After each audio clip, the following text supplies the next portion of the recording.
Olá, pessoal. Então vamos analisar hoje um novo gênero, né, textual, que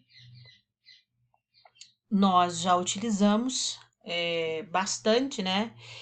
Todo mundo no ambiente escolar já fez um resumo, né? O resumo dentro dos gêneros textuais é considerado um gênero de divulgação, porque quando a gente faz um resumo, a gente está querendo divulgar um conhecimento, né, que vem de um texto original de uma forma mais resumida, mais sintética. Então, quais são as características, né, do resumo? Vamos colocar aqui um apontador, onde está ele? Tá aqui. Então, o resumo ele é um texto reduzido que recupera as ideias principais de um texto-fonte, a fim de oferecer ao leitor uma visão geral de seu conteúdo. Apresenta essas características. Então, essa definição nos traz que o resumo é um texto, né, reduzido, que ele vai recuperar informações de um texto original, ou de um capítulo de um livro, ou de todo um livro, ou de um artigo de revista. N tipos de texto a gente pode ter para resumir, né? E as características gerais do resumo são tamanho reduzido, já foi mencionado aqui, uso no modo indicativo, então os tempos verbais do modo indicativo que a gente já viu, né? Eles cabem bem mais dentro dos usos verbais do resumo. Um resumo sempre traz oportunidade para a gente fazer citação de referências bibliográficas. A narração é geralmente em terceira pessoa. Há uma fidelidade e suficiência em relação às informações do texto-fonte, ou seja, quando eu vou lá no texto original e eu parafraseio, vou fazer uma paráfrase e colocar no meu resumo, eu vou ter que fazer isso com uma certa fidelidade e com uma quantidade suficiente de informações para que a minha ideia fique clara, tá?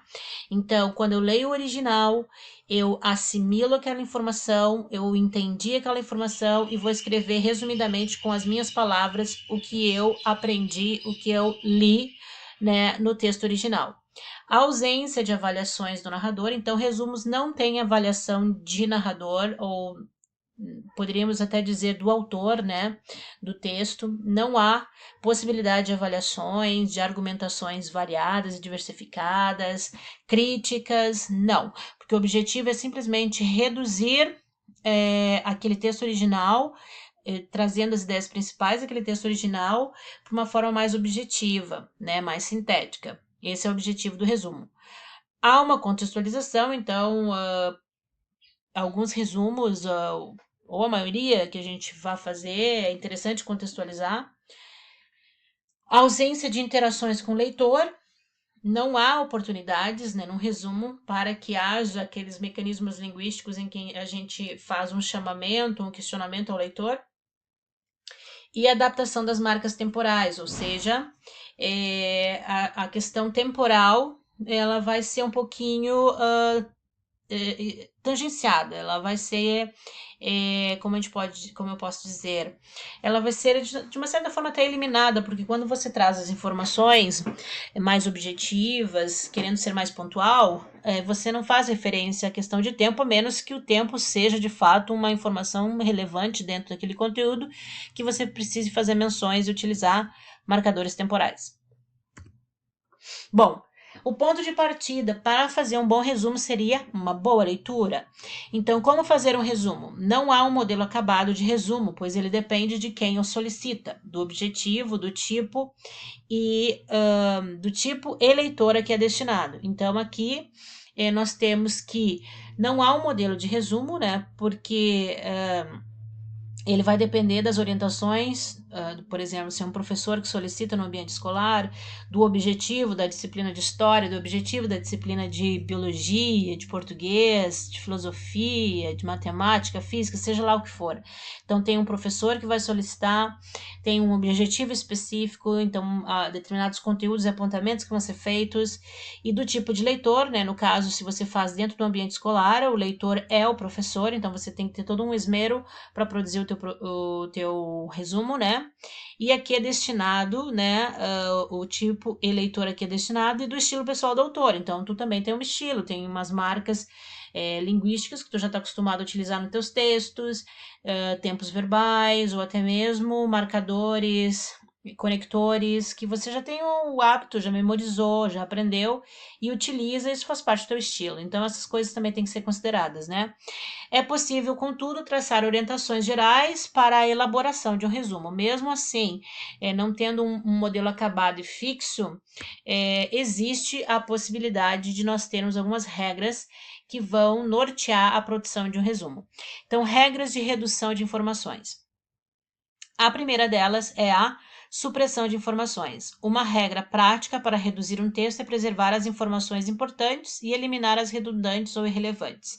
Então, esse é o objetivo, né, do resumo, da produção do resumo, é sintetizar. Então, para sintetizar, tu vai ter que tirar algumas coisas.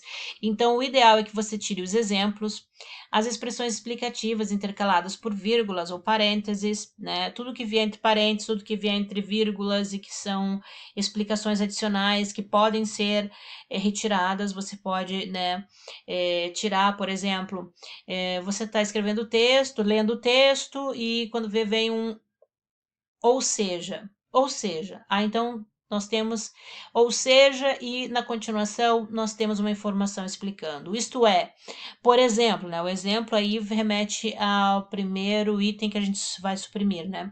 Então, a questão do exemplo. Então, tudo isso pode ser tirado na hora de sintetizar. As redundâncias, que são as palavras ou expressões repetidas ou equivalentes, ideias repetidas, óbvio que você vai ter que tirar. Os comentários ou avaliações pessoais, a gente já falou que não vai na questão do resumo.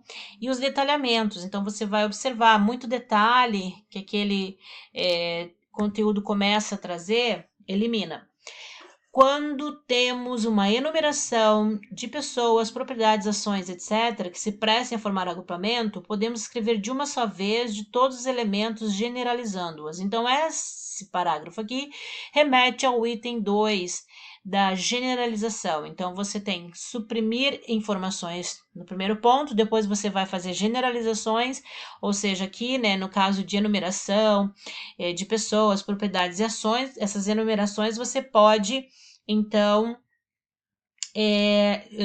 resumir de uma forma em que você vai criar a oportunidade para uma generalização.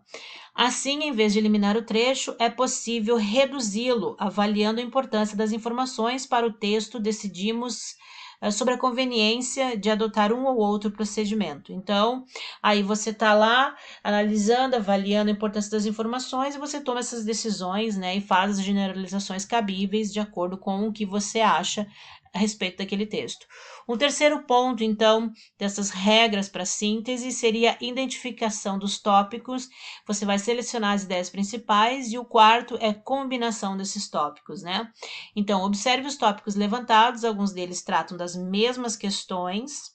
Para resumir ainda mais o texto, podemos agrupá-los e construir com eles uma única frase. Então, a gente vai suprimir as informações, a gente vai fazer generalizações, a gente vai identificar os tópicos, vamos selecionar as ideias principais, combinar essas ideias, e se a gente quiser reduzir mais ainda, né, essas ideias que são muito próximas, similares, a gente pode sintetizar elas muito mais, construindo com elas uma, duas ou três frases no máximo, né, para mostrar esse poder de síntese. Então, a etapa final da produção do resumo, de que forma se constitui? Vamos ver. Então, pessoal, é interessante a gente ter um esquema de organização quando a gente for produzir textos no contexto escolar, né? Então, é não fazer as coisas sem pensar. Sempre tentem organizar o pensamento, né? A maioria dos textos, ele segue, quando você não aprende bem na escola a organizar o teu pensamento para colocar no papel, né? Porque a escrita é uma habilidade aprendida e precisa de todo um treinamento para ser uma produção de qualidade. É interessante que você, então, tenha esses esquemas para seguir essa ordenação, seguir esses passos para você produzir legal. Então, no caso da produção do resumo, o primeiro ponto é a leitura, né? A primeira leitura você vai ter uma visão geral do texto. A segunda leitura você vai ter uma compreensão mais detalhada, e é nesse momento, na segunda leitura, que você começa a usar o teu dicionário para ver as palavras que você desconhece, você vai fazer a verificação da sequência de ideias ou fatos e suas relações, e aí você vai, nessa segunda leitura, começa a processar, mastigar um pouquinho mais a informação que você recebeu, tá? A terceira leitura, olha só, tu já está na terceira leitura, aí sim que você começa a aplicar as regras práticas que a gente viu agora, de supressão, generalização, identificação dos tópicos, combinação dos tópicos. Então aqui você já pode criar os seus esquemas. Na terceira leitura, tu já está criando os esquemas num papel rascunho para que você consiga, na produção do resumo, já ter mais claro como você vai resumir essas informações. Aí depois, o quarto passo seria a organização, aí você vai organizar as ideias, né? E num quinto momento, você vai redigir esse texto, né? Provavelmente uma folha rascunho, revisa e produz o texto original, né? Ou, se você aqui na redação já produziu o teu texto e vai fazer uma revisão, apenas vai fazer uma limpeza do teu texto, e aí você, então, já tem o teu texto prontinho. Mas percebam, são 6 passos que seria o ideal que vocês, alunos, seguissem com bastante seriedade, responsabilidade, e naquele momento calmo, de reserva, em que você consegue ler com calma, estudar com calma os textos e resumir dentro de um padrão, dentro de uma organização, tá? Então, pessoal, obrigada pela atenção. A aula sobre resumo seria isso, né? Aqui estão as referências. Tirei essas informações do livro Esferas das Linguagens e espero que tenham gostado. E até a próxima!